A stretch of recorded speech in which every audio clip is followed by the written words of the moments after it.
anything that you're about to see us do at home. Ever.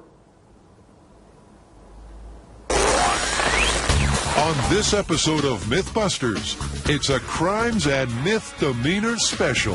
Look at that. As the team puts the latest security alarms to the test. It works. Tori gets down and dirty to try to fool an alarm triggered by temperature. Oh, yeah. Adam and Jamie attempt to foil a fingerprint scanner. Yay! Then Carrie turns chicken Don't try what you're about to see at home. to silence an alarm sensitive to sound. Finally, Jamie and Adam replicate a crime movie myth. Can water really be used to break into a safe? One. Who are the Mythbusters? Adam Savage Ants are all over my head, man. and Jamie Heineman. Gets me all worked up just looking at it. Between them, more than 30 years of special effects experience. That was heavy. Joining them, Grant Imahara, Go get him, boy. Tori Belleci, Whoa. and Carrie Byron. That was crazy! They don't just tell the myths, they put them to the test.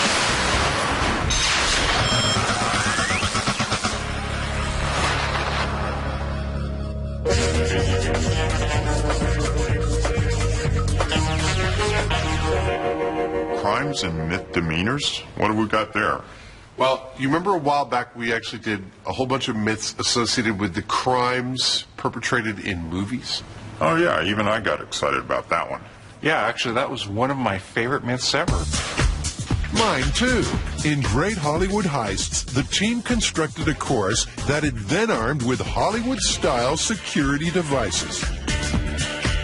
From getting around laser beams and picking open a safe. Got it. To climbing an air duct. No heist whodunit was left untouched. So what? Are we doing more of that?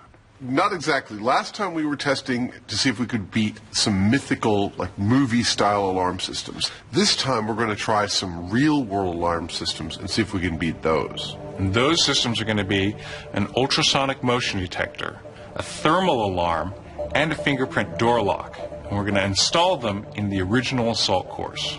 Great. That sounds cool. Wait, that's not all. This time we're going to have you blow up a safe without destroying what's inside. Well, let's get cracking.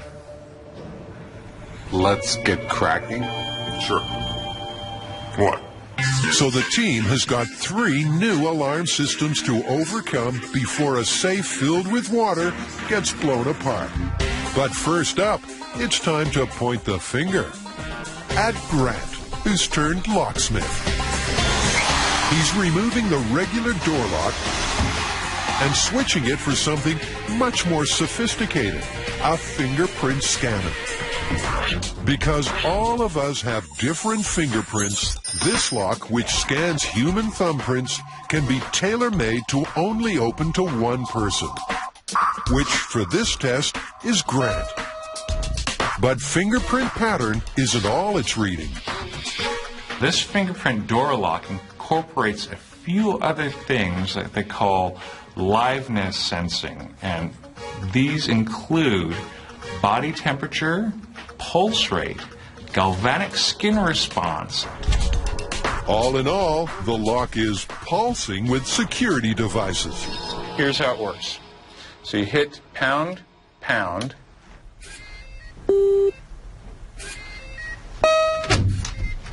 Okay. Wow. Why don't you try it? Pound, pound. Jamie gives the finger, but stays shut out. It's Grant's way or the highway. I have the master fingerprint. The master fingerprint. Aren't you special? If their specialty is breaking and entering, Adam and Jamie must first covertly obtain a copy of Grant's thumbprint and then convert it into something that will open the door. Any initial thoughts, anyone? Anyone?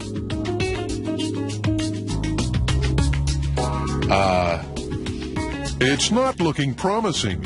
And then Jamie plucks out one of his more surreal ideas. I figure that we'll have some kind of a rubber thumb that is maybe hollow and attached to a turkey baster. You're pumping away on the turkey baster to make it, pulse.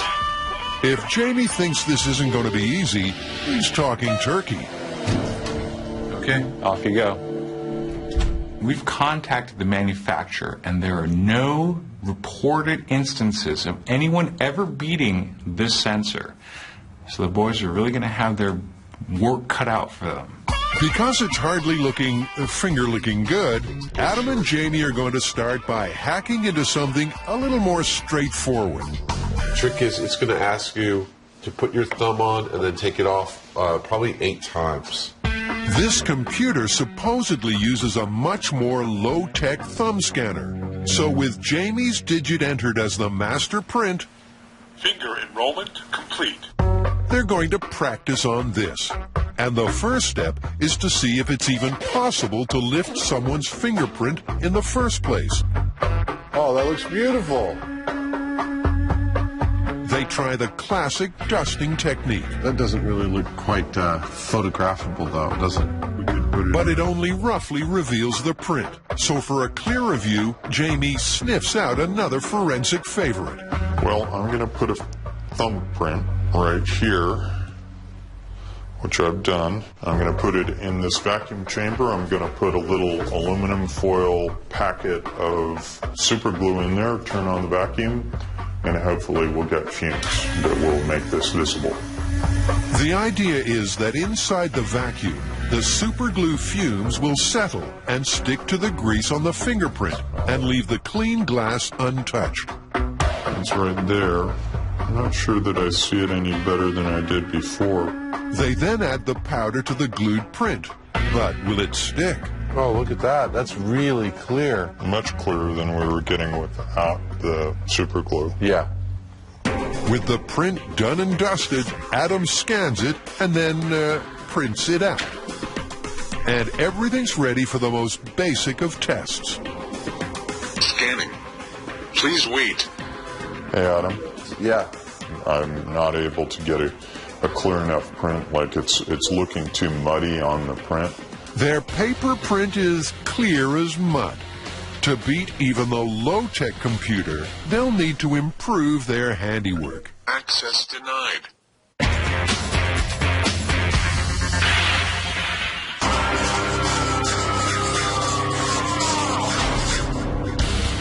While Adam and Jamie point the finger, the others are handling a different spectrum entirely. They're hot to trot with thermal motion, an alarm that's triggered by temperature. All people emit infrared energy in the form of heat. So what this does is it takes a room, it gets a snapshot of what the room is, and if it sees some large chunk of its picture having more infrared energy, it'll trip the alarm. Watch what happens with Tori. As soon as he enters the room, his body heat is picked up by the sensor, and the alarm starts to sizzle. This one's going to be tough to beat, but the team does have a secret weapon, a thermal camera. You ready to go? Get my thermal signature. Yep. So we're going to do the baseline first, and it'll be front, side, and then back. All right. The thermal camera also recognizes different temperatures, and it shows exactly why Tori triggered the sensor. Okay, turn to the side. The skin on his hands and face are aglow at 98 degrees. But even his clothes are much hotter than the background blue 63. Now back. So right now I'm seeing a lot of radiation from his neck and a little bit on his shoulders. To stand a chance of beating the alarm, they need to get Redneck Tori's output to match that of the blue room temperature, making him thermically invisible. That's cool. And first up, they're going to chill Tori with a CO2 fire extinguisher. Carrie's not warming to this idea. I foresee two problems just to start with using the CO2 extinguisher to mask Tori's thermal signature. First of all is getting consistent temperature over his entire body is going to be extremely difficult, being that it's just sort of a blast that comes at him. The second problem I see is the fact that he's going to heat it right back up, and he could be in the middle of the room when that happens. And the third is that it's dangerous. Do not spray your friends with CO2 fire extinguisher. It's not a good idea. Leave it to the experts. Okay, ready.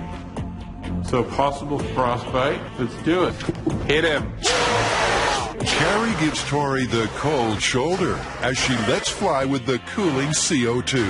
And almost immediately, his heat output plummets. Great. Go for it. Okay, alarm is armed. With all the hot reds and yellows gone, will Tori still register on the thermal detector?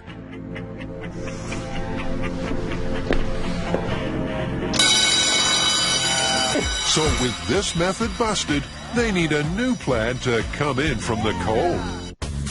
Later, it's always safe to assume there'll be a kaboom. Fire in the hole! But next, Coming up on Mythbusters, will mud beat a thermal motion sensor?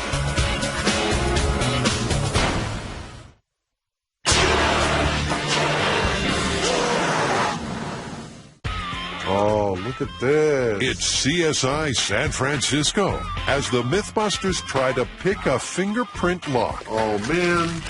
This is like the coolest myth ever. They've practiced with paper, but got nowhere. Access denied. It seems the computer can't read the flat surface. So now, with Jamie's print printed out on acetate, the Mythbusters are going 3D. All right, this is a process where we're going to etch these fingerprints onto a copper-coated circuit board, and it involves making a clear acetate of the fingerprint, laying it over a circuit board that is coated with a photoreactive chemical. I will expose it to a light, and when I remove the acetate, I will wash away everything that hasn't been exposed. The exposure and washing treatment leaves the copper with an exact copy of what was on the acetate. So, oh, that looks really good. Then it's immersed in acid, which dissolves the copper, but leaves the black print, thereby creating a slightly raised 3D etch. I want you to rub your finger around in a safe place and see if you can feel an edge. Oh, yeah, I can. The last step is to take a casting of the etch with ballistics gel, which has similar properties to human skin. Now we're talking. And with the gel dished up, they're all set to try Jamie's print on the computer scanner. Let's go see whether it works.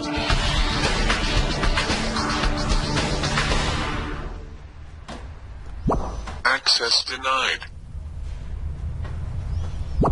Access denied.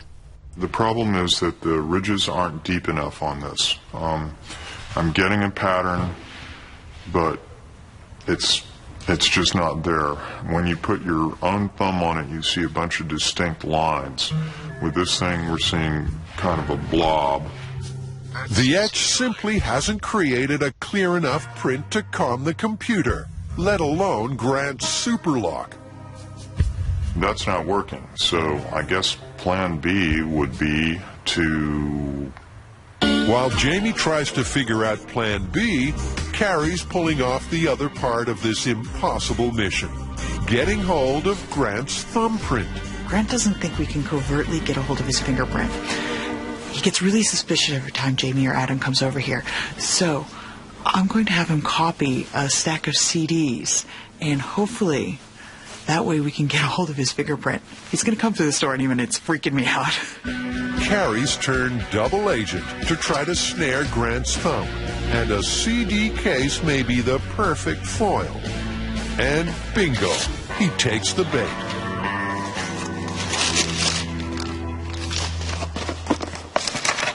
Remember how you said we couldn't covertly get your fingerprint? Easy as pie. But Grant's not amused. Yes, I told the producer yesterday that it would be almost impossible to covertly get my fingerprint. Apparently, I was wrong. Weren't expecting a double agent, were you? Yeah, from our own team.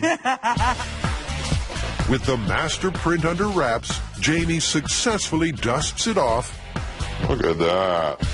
scans it in, and when he prints it onto acetate, he has one of those Heinemann moments of genius.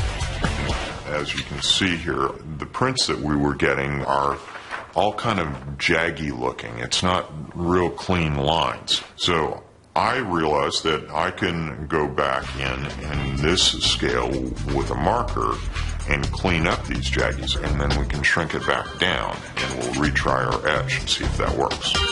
It's a fine line, but with both Jamie and Grant's prints cleaned up, first impressions are that this might just work. Dude, I think that's perfect. With their hopes raised, it's back to the etch. But in case you're thinking of trying this at home, maybe we've edited out one crucial step. So, sorry, but you can't. Jamie? Yeah. These look beautiful. Good. I think they're really, really good. Jamie makes new gel prints, and then it's all ready to test. This time, the computer doesn't reject it straight away. It reads it some more, and then... Access granted. Yay! We got it. Yes? Yes. Dude! You just made my day. Welcome, Jamie. Hey! So it works. Fantastic. That is awesome. Back with the temperature-sensitive sensor, chilling Tori with a CO2 fire extinguisher didn't make him thermically disappear. So now the team is diving headlong into a new tactic that might. Well, up next is a neoprene suit, and hopefully that will mask his thermal signature. The neoprene suit aims to tackle this myth in a different way. Wherever the neoprene crosses you, it's like it disappears. Like a ninja.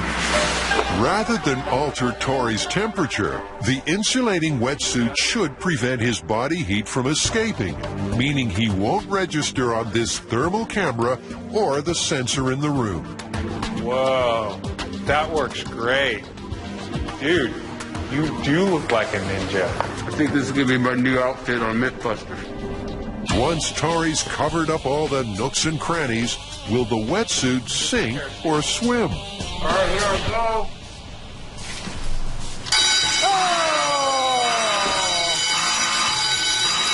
With the alarm ringing, Tori heads back to the test zone for a post-mortem.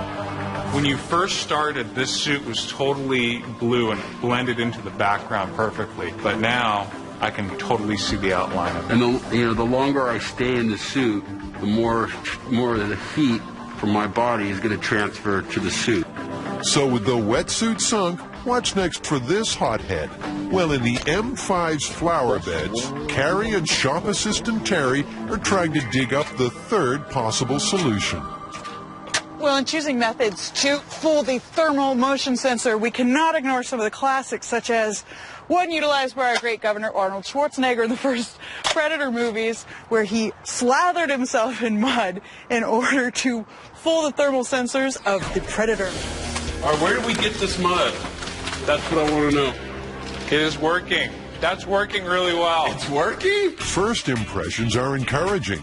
The mud body mask is masking Tori's thermal signature. He's slowly blending in with the background. You try not to shove it in my ear canal? I feel like you should scoop it up and dump it on his head. That sounds like a great idea, Grant.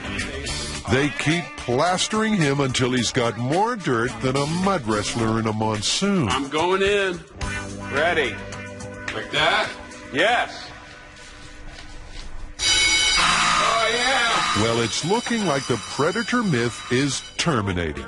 The mud, like the neoprene, has warmed up too fast, meaning that Tori's heat seeped through and soiled the sensor. And Tori spotted another problem. If I was trying to break into a building covered in mud, I think it'd be probably pretty easy for the police to find me because they would just follow my tracks. For the mud, it's hasta la vista, baby. Still to come, Grant strips for science. Put your clothes back on. But next, it fits like a glove. Will the finger lock get foiled? Well, there's your problem.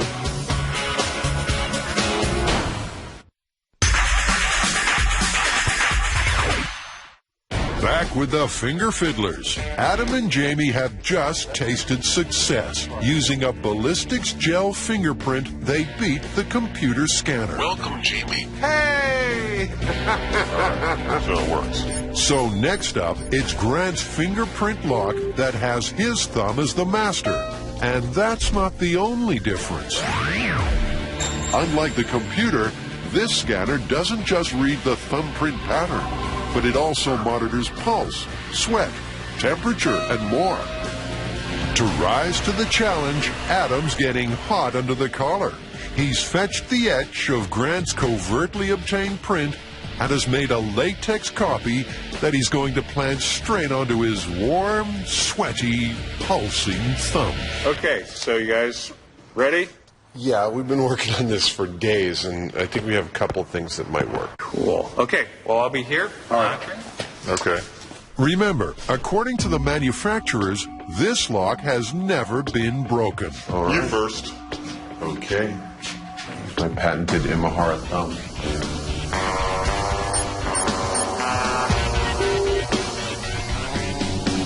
But it's a bad start. Adam resets and tries again, but nothing. With this technique dribbling towards busted, Adam tries licking the latex. And he's in. He has set off the next alarm, but the finger's been foiled. I don't care about the alarm. It works, man. No way. That is latex glued to my thumb, peeled off a printed circuit board. As far as we know, this is a world first here on Mythbusters.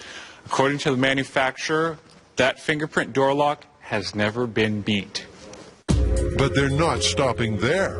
Well, that's one down. Shall we try all of our other techniques? Next up, it's Jamie, who's made a regular ballistics gel print of Grant's thumb. And guess what?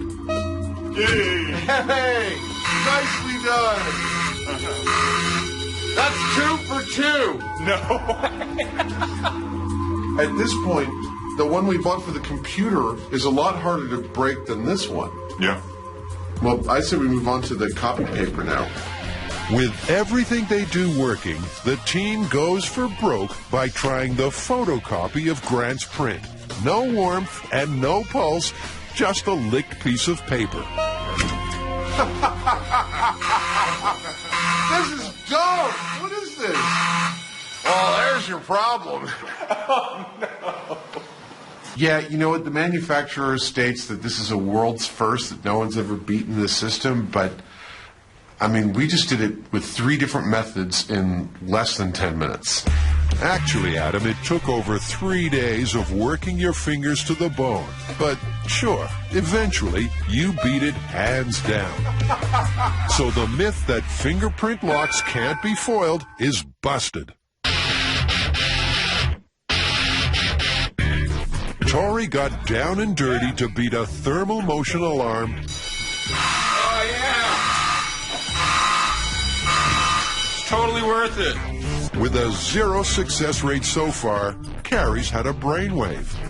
You can pump heat into a room and bring the temperature of the room up to skin temperature, and then the person walking through the room be completely undetected by the thermal motion sensor.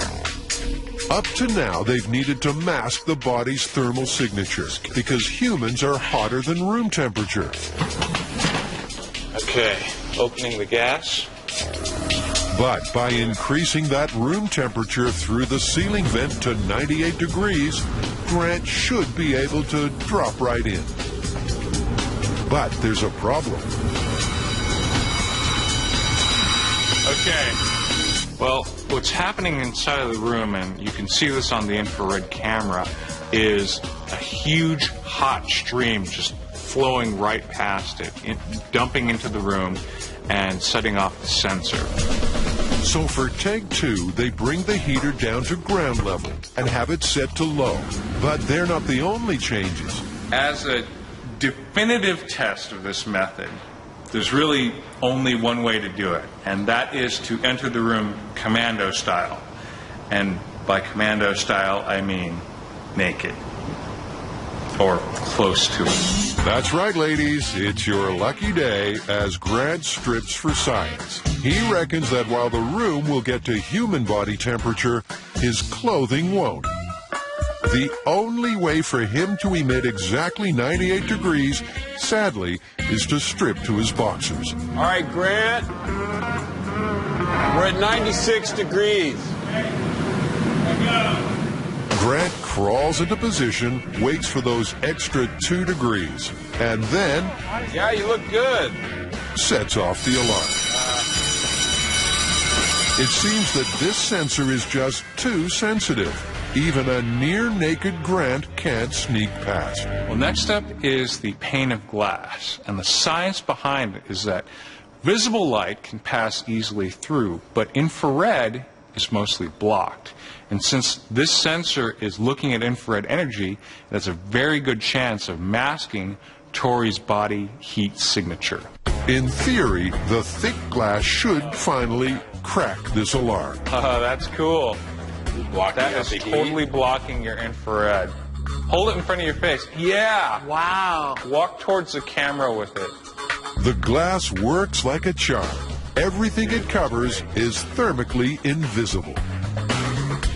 Well, the big pane of glass worked great, but the only problem is carrying a big pane of glass through a duct or wherever you're trying to break in probably wouldn't be very practical. So what I propose is we try a different approach. Because walking up to the alarm with glass in hand isn't really realistic, Grant's building a special glass-holding clamp. All right, we're going to time this one, and I'm starting it now. He'll use the clamp to drop a frame of glass over the sensor through the ceiling vent, but it ain't that clear cut. It looks like they're having trouble getting the angle on the sensor, getting the arm down into position to actually put the frame on the sensor.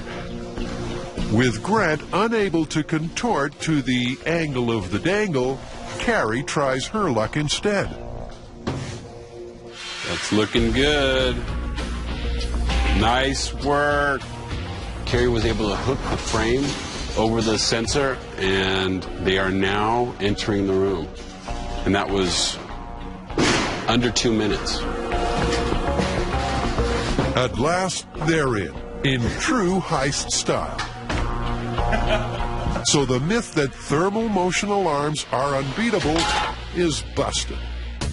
Later, will Carrie ghost her way past the sonar alarm? But next up, the heat is on at Safecracking HQ. It's hot in here.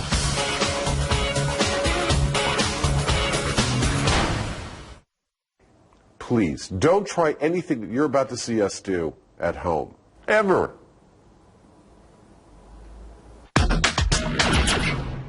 In Crimes and Misdemeanors, Adam and Jamie are about to blow a safe out of the water. Water's safe. What's this about? We get to blow up a safe. But this is not any old safe. This is actually a safe with one of the most advanced anti-theft devices ever put into a safe. It's called a glass relocker. And what it is a pane of breakable glass within the safe itself that, if broken, activates locks that make the door impenetrable. Check this out. A glass relocker is the safecracker's nemesis. Inside the safe door sits a fragile sheet of glass that's rigged up to a series of bolts and locks. If a safecracker causes this glass to break or even just vibrate, then the bolts are triggered and the safe locks up for good. But apparently, there is a way around it. And it's a technique illustrated perfectly in the movie The Score. This blacked-out burglar first carefully melts a hole in the top where there isn't any glass. Then he fills the whole thing to the brim with water before dropping in a depth charge. The water helps maximize the shockwave, so the door, complete with relocker, blows clean off. But would this water bomb really work? So we're not just going to blow up this safe. This is all about technique. Absolutely. I want to follow precisely the technique outlined in the film to see if using water is just a movie myth or if they've actually based their plot in science fact. Well, to kick off this myth, Grant shoots on the internet to try to score the cinematic safe. Well, we've been looking for a safe just like the one that they used in the movie. The one that we found is very similar, but much larger. It's 6 feet tall, the walls are 8 inches thick, and it weighs 3,000 pounds. But the most important thing is that it has a glass relocker, which is what they used in the movie, and the thing that makes it very hard to crack. It's a simple recipe. Take one safe with glass relocker, add some water and explosives, and mix in a bunker. Mythbusters production and research team has found us another phenomenal location to do things you're generally not allowed to do. It is a South San Francisco water quality control plant. In other words, it's a sewage plant. And on any other day, this trough I'm standing in would be filled with poo. But today, we get to blow a safe up in it. And to stop this myth going down the toilet, they're being helped by explosives expert and retired FBI agent Frank Doyle. Frank's a true honorary Mythbuster. Be it turning trousers torpedo, a spot of painting and detonating, or even something a little more concrete. Frank's always the man with the bang. But before he lights the fuse on this myth, the boys want to check out the glass relocker. Remember, it's this sheet of glass that, if smashed, causes the safe to shut up for good. That's it? That's all there is. That's the glass relocker? Wow, I thought it was like a whole thing. You couldn't drill anywhere into it. Adam, like the graphics guy, assumed that the glass would cover the whole of the door. Instead, it's much smaller. But size isn't everything. Despite its appearance, this glass is incredibly sensitive to even the slightest vibration. So beating it will be tough. This is the prize. Also, we've got some money. With the booty added, the boys are ready to try to bypass this super seal like the madman in the movie. And there are 5 key steps. This technique requires step 1. We got to bore a hole in the top of the safe with a thermal lance. Step 2 is fill the safe with water. Step 3 is lower explosives into the safe. Step 4 is blow the door off the safe. Step 5 is get the money and run. Adam and Jamie are going to tackle this myth step by step to see whether this movie is spot on accurate or did they score an own goal. And first up is the thermal entry. It's not exactly what the well-dressed bank robber is wearing these days. It sure isn't what the movie guy used, but better to be safe than sorry. Okay. I think I'm ready to go for it. Just like in the film, Adam's using a thermal lance to cut through the safe. The lance burns iron rods in an oxygen-rich environment to create very high temperatures for cutting. I need another rod. And the lancing is already making the movie myth go up in smoke.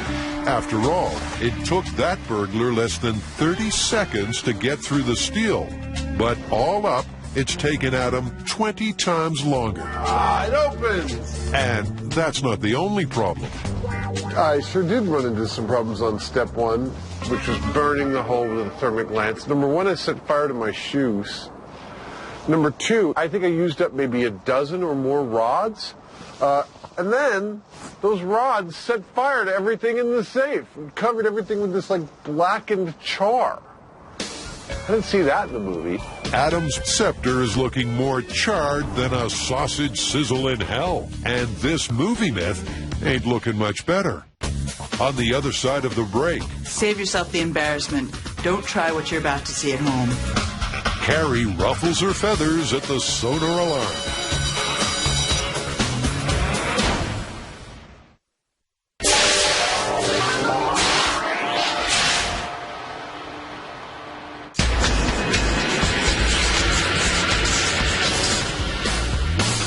Just when the team thought it was safe to raise the maze to the ground, there's one more security device to test.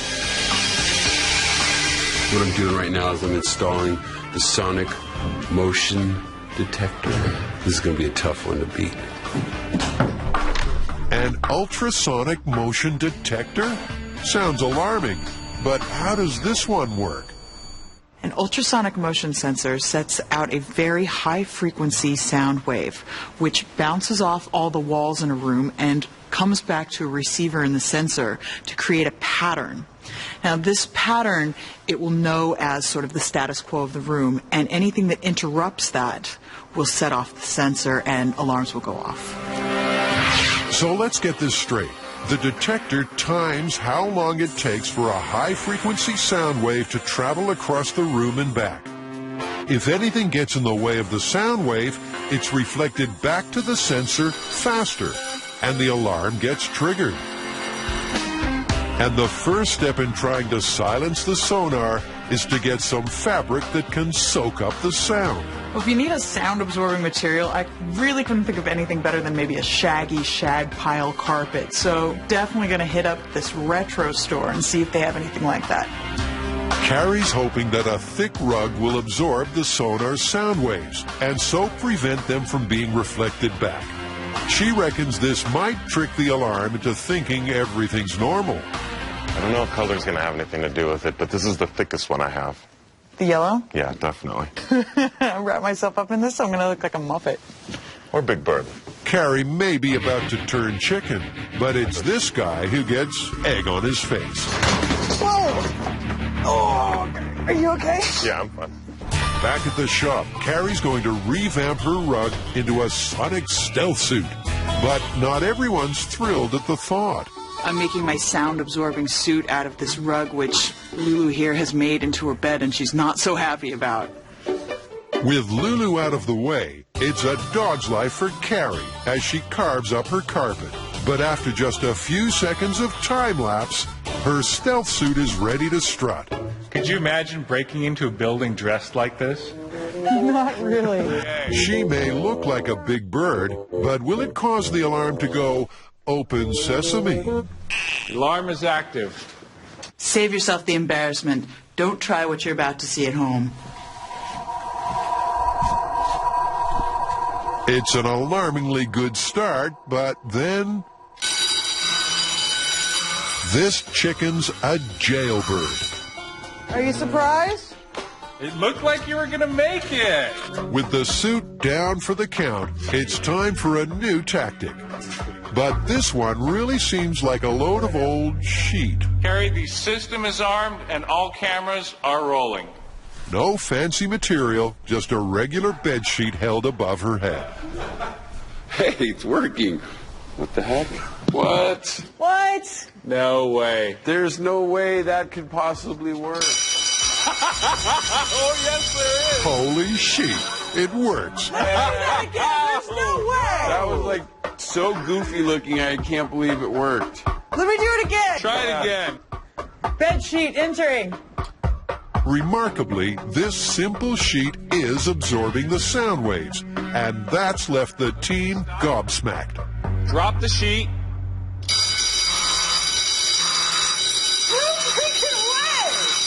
You can't be serious.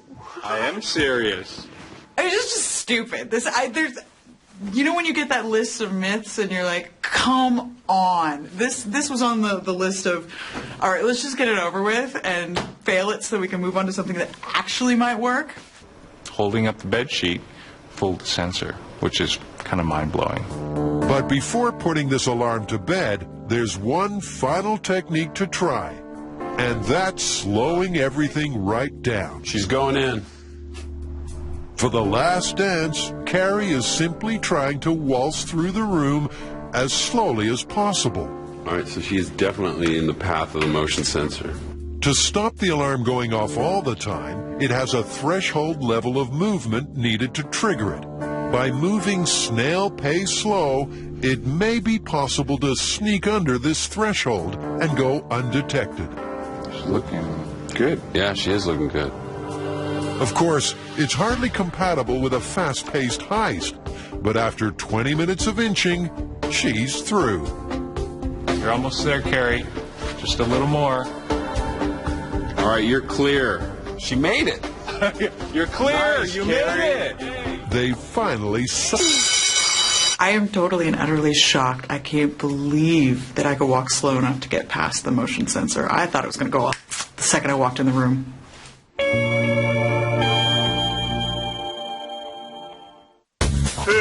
Coming right up.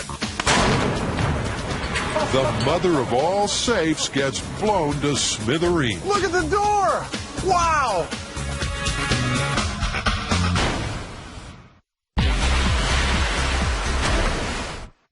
Adam and Jamie are attempting to copy this movie crime cliffhanger to see if they can blow a safe filled with water.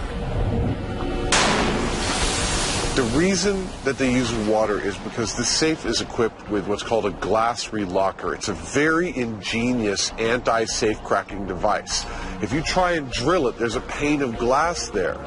And if that glass breaks, there are these locks that engage as soon as that glass breaks. Well, the only way in is to just blow that door right off. That's the theory, but it's not going well. The first step involved lancing a hole in the top.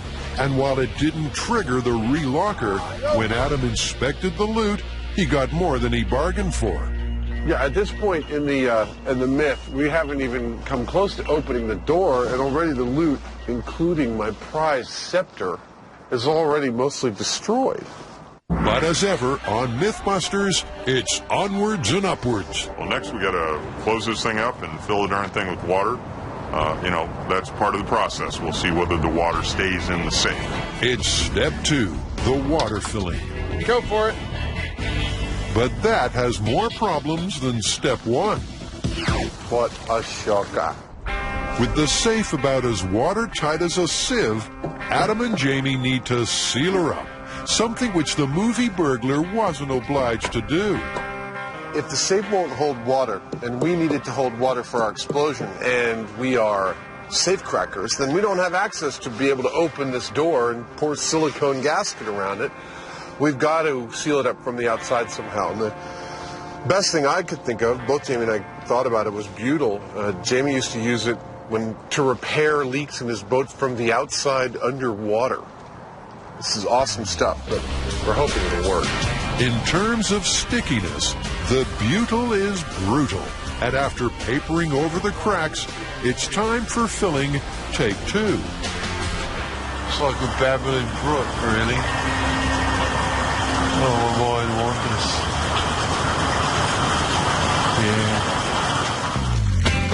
Yeah. As Adam goes into mind meltdown, the safe keeps filling up. But the leaks are getting worse. It's gonna blow. Oh, man. There's no stopping that. It's another fill failure. Bad news for the myth, but the only way to fill it to the brim is to seal the safe from the inside.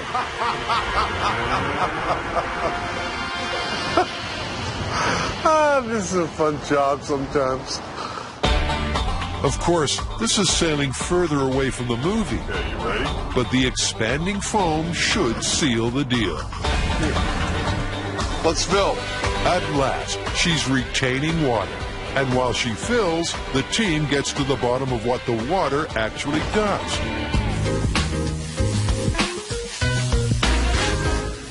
Well, what are the physics involved here? What does the water do with the explosive in the middle of it that makes it different? The water does not compress when the explosive detonates, so you have some dynamic energy pushing evenly against all of the water surroundings, against all of the surfaces on the inside the safe. So does it make the explosion more intense? No, you don't change the energy, you just more or less concentrate the distribution of the energy. So it just more efficiently transfers that shockwave from the explosive valve to the outer walls of the Yes, safe. Oh, okay. yes. So in theory, the water is a good system to blow out a safe.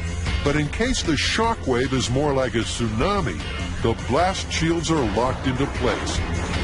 And just in time, because back in the sewer bunker, the water closet is fit to burst, meaning it's time for the boom. So let's mobilize. Let's do it. Remember, this is the result they're hoping for. The Safe Door Neatly Parts Company. The glass relockers are beaten, and the booty is undamaged. With Frank's mini depth charge sitting pretty, it's time to go for broke and blow the final whistle on the score. Going in 3, 2, 1. I saw the whole thing move. I think we're inside the safe. You think we are? But for me, it's always the boom. The TNT kicked to perfection as safe and door are no more. Look at the door! Wow! That worked beautifully! Oh my God! The door's a full 30 yards from the safe. But how's the booty? There it is! Oh, it's mostly here. Look, I found the jewel. Unfortunately, the scepter's been shredded, and the money hasn't fared much better. But as a way of beating the infamous glass relocker, it is mission accomplished. Well, I mean, this definitely renders the relockers completely moot because they're in the door over there, and the safe and your loot is over here. Yeah, they may well have relocked the door, but if the door isn't in the safe anymore, it doesn't do them very much good, right? It doesn't matter how many locks the door has when its hinges have been blown to smithereens. Want to see it again?